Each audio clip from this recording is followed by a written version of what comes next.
I am Tom, and this is AC On, the short Alpha Clash podcast where I talk all things Alpha Clash on my way to work. And I was going to talk about the new contenders and which one I would find most interesting, because next time next time is Friday, and I'm recording podcasts. The new set is already out. It's that close. But instead, we had a banned and restricted list. A ban and errata list, and a few other news items. So we're going to go with that instead. So there is always a lot to talk about, and I'm going to have to be here. Brief mention. We're going to touch more on it. Board games. More details about the board game came out. Details about 2 new Clash Grounds in, I'm going to say Manila again, and it's a suburb to Manila, I guess, and in the US again. I right now forgot where it was. However, still not in Europe. We're going to get there eventually. I'm certain of it. Instead, we're going to talk bans and errata and a rules change, not the least. So let's start with the I'm going to go with bans and errata in sort of one big block. The cards that got banned is the original quintet of Clash buffs, which was errated. The text on them had errata with the release of Clash Grounds. Already then we sort of got the idea that they were quite powerful. We sort of knew that, and now they're banned. They can't be used, and some of them are in the precon decks. So if you want to take a precon to an event, a real event, so to speak, not a precon event or a casual event, you're gonna have to replace them, and those were not cards you would have replaced anyway, so you have to go in and get them out now. That, of course, is sad, and when nobody wants a ban list. Ideally, a trading card game would have no ban list, no errata text to the cards. But the reality of things is that once you progress this type of game, there will be something where you have to look back and go, oh well, that is not going to work long term. I don't know if they already have been or would be with Unrivaled a particular threat, but now they are gone and they won't become one, and I think it's good to be proactive there. So kudos for that. Sad that they had to go, because I really liked them for the exact reason probably they had to go. Then there was a load of errata, quite a few cards actually, which worries me. You can miss something like there was a Magnate card having a single blip of green as a prerequisite by having a cost of 0. That of course is an error. Doesn't change much, but changing text, changing the rule for a card so that the text on it, on the original printing, does not match the actual text in the actual rule, that is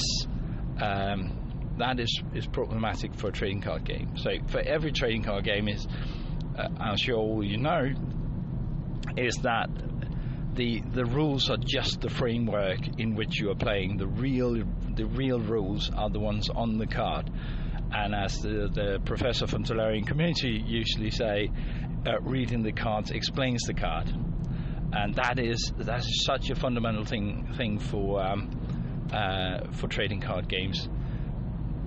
But the errors will happen. That's just the way it is. Sometimes you have to clarify them. My personal opinion is that if you have a card that is too powerful, I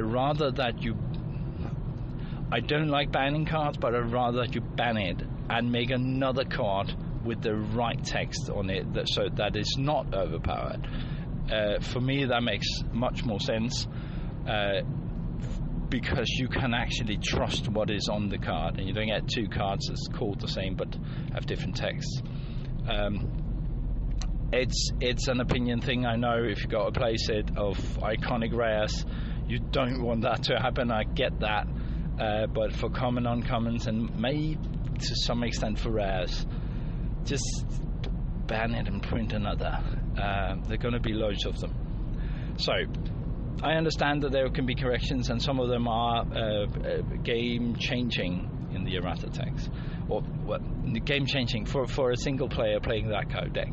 There was a war deck where you now have to, it's not the second attack, it's the second attack with a clash card, so you have to attack specific clash card. That makes a huge difference in my war deck, if I read that correctly. So that is back to the drawing board. I'm not bitter about that, because I want to do that anyway, but you sort of you get this kind of effect. So that was the errata text. It makes sense. It's a way to balance things. Now that they have the first big tournaments, they have some real data to work with, and this is bound to happen at some point. So good on you for reacting fast. It is effective immediately. Someone before Denver, was it Denver, the other clash ground, before the next clash grounds come around, someone or a lot of ones have to reevaluate the decks. And speaking of reevaluating decks, there has been rule changes as well, which are quite significant. It seems like a little thing if you're new to the game, but if you play any number of games, you notice that is fairly important. The rule changes that non-combat damage now resets at the end of the phase and not the end of the turn, so you cannot accumulate attacks. You cannot accumulate damage onto a card like that and have it, or just take it out with non-clash damage after a clash. Accumulate non-clash damage on it and then take it out during a clash. That is not a thing anymore. You have to do all your damage within a single phase. Whether that was a reaction to the whole talk set up around on the clash grounds, I don't know. I suspect it might have been because there's in talk a lot of non-clash damage. So hopefully that change of rules, which doesn't affect the cards but does affect the decks, or the way you play your decks, that is a major change. Hopefully for the better. We're definitely going to try and play a few games with the new rules, with the updated rules, not new rules, and see if it breaks anything in our decks and we need to upgrade there. Time for brewing again, I guess. So I have the big news I wanted to talk about, and then just briefly, board game is more info on that. It's up. 2 new clash grounds are announced. I don't know about pricing of those, but maybe. Let's see when we get a bit more details. And next week, set 3 is already here. It feels a bit like it's just a few months ago that Awakening came and the Kickstarter gear arrived, but no, that is set 3 already, and we already been, well, not revealed, but we already been promised the set 4 as well. So, and 5 and 6. I hope they update that plan. That was the big news. I'm just one thing I want to mention, since I'm not running terribly long. I hope the board game is coming to GameFound, not Kickstarter for once, and there is quite a few interesting things in it.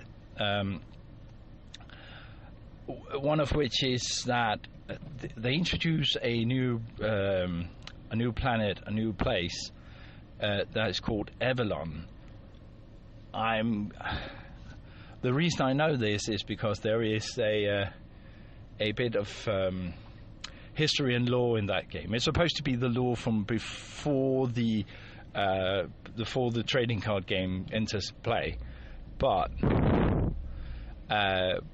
hopefully some of these characters, and some of them we know, like Alfaster and Clarity, hopefully some of them will show up as contenders at a later point, and some of the locations will show up. So I don't know how much they thought that through, so I don't want to put too much emphasis on there are locations we haven't seen yet, with an interesting backstory starting to form. Maybe we'll see something cool from that, or maybe we won't.